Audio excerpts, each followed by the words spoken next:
Salut les amis, dans cette vidéo je vais parler de la différence entre des e-books et des vidéos pour ta première formation en ligne. Je vais expliquer qu'est-ce qui est le plus facile, qu'est-ce qui est le plus populaire et qu'est-ce qui rapporte le plus. Si tu ne me connais pas, je m'appelle Julien et sur ma chaîne YouTube, j'aide les entrepreneurs qui veulent lancer leur première formation en ligne. Alors, j'ai moi-même lancé plusieurs formations en utilisant des e-books et des vidéos et il y a des grosses différences et c'est très important de bien les comprendre parce que sinon on va perdre beaucoup de temps.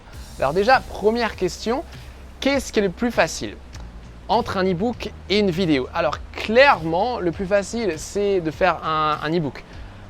En fait, avec un e-book, il faut qu'on prépare à peu près, allez, on va dire un e-book, ça peut être entre 10, 20, 30 pages. Ça prend à peu près 2 semaines. En termes de matériel, on peut utiliser des éditeurs de texte qui existent à la fois sur Windows et sur Mac. Donc, il n'y a pas beaucoup d'équipements nécessaires. Après, on peut utiliser la fonction d'export PDF pour ces e-books. On peut aussi avoir des exports en d'autres formats comme Mobi ou EPUB en utilisant d'autres outils comme Calibre. Je mets le lien dans la description. Et après, pour vendre notre e-book, on peut utiliser des outils en ligne comme Gumroad. Donc Gumroad, c'est une plateforme de paiement où on peut vendre très facilement des e-books. Et voilà, donc un e-book en 2 semaines, c'est bouclé. Un cours en ligne vidéo, là par contre, c'est un peu plus compliqué. Alors déjà, en termes d'équipement, il va nous falloir évidemment une bonne caméra vidéo. Alors en général, si on a un bon smartphone comme un iPhone, ça peut passer, mais bon, sinon il faut faire un achat supplémentaire. Après, au niveau du micro, il faut aussi falloir s'assurer qu'on a quelque chose de bien. Après, au niveau de l'édition de la vidéo, il va falloir un autre logiciel. Donc, il y a des logiciels gratuits comme QuickTime sur Mac. Mais si on veut des choses plus sophistiquées, là, il va falloir payer.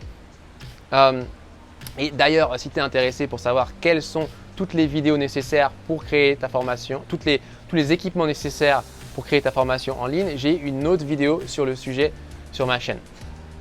Et voilà, donc il va falloir tous ces équipements. Et après, en termes de le nombre de vidéos dont on va avoir besoin pour son cours en ligne, il va falloir peut-être au moins une vingtaine de vidéos. Il faut bien comprendre que sur chaque vidéo, il y a quand même pas mal de travail à faire. Donc en fait, 5 minutes de vidéo, ça va peut-être entraîner plusieurs heures de travail. Donc si on a une vingtaine de vidéos, ça fait probablement plusieurs heures de vidéos, ça peut faire très rapidement des dizaines d'heures de travail. Donc clairement, un cours vidéo, ça va nous prendre en termes de travail au moins 1 mois, ça peut être même plus qu'1 mois, alors qu'un e-book, ça peut être 1 semaine à 2 semaines. Donc voilà, clairement, un cours pour sa formation en ligne, un e-book, c'est vraiment beaucoup plus facile et rapide à faire. Après, la deuxième question, c'est qu'est-ce qui est le plus populaire? Clairement, les gens préfèrent la vidéo. Si tu as exactement la même information en e-book et en vidéo, les gens préfèrent la vidéo. C'est d'ailleurs quelque chose qu'on peut vérifier en voyant la différence entre YouTube et les blogs. Les blogs, c'était très populaire de 2010 à 2015-2016. Et après, il y a un changement qui s'est opéré. Les gens se sont mis à lire de moins en moins et au contraire à regarder de plus en plus de vidéos sur YouTube. Donc clairement, il y a un gros changement qui a été fait à ce niveau-là. Et donc tout ça, ça nous amène à la prochaine question qui est qu'est-ce qui rapporte le plus, un e-book ou une vidéo? Eh bien évidemment, c'est lié à la question précédente. Comme les gens comme les e-books c'est moins populaire, la lecture c'est moins populaire que les vidéos, forcément le même contenu, vidéo ou écrit, les gens seront prêts à payer beaucoup plus pour le contenu vidéo. Donc par exemple, un e-book, on va pouvoir le vendre 5, 10, 20, 30 €, mais difficilement plus. Et le problème, c'est qu'avec ce niveau de prix, il va vraiment falloir qu'on vende une quantité de e-book absolument astronomique pour avoir un revenu assez correct. Et ça, c'est quelque chose qui est très difficile à faire et spécialement quand on commence, on ne peut pas avoir une audience énorme. En général, l'audience, elle est assez petite. Donc, c'est un gros problème des e-books. A contrario, les vidéos, c'est beaucoup plus facile d'avoir un prix plus important. Par exemple, on peut vendre un cours vidéo à 100 €, 200 €. Et donc voilà, donc ça va être plus facile d'avoir un niveau de revenu correct avec des vidéos. Alors, est-ce que ça veut dire qu'il faut automatiquement choisir le format vidéo pour sa première formation en ligne?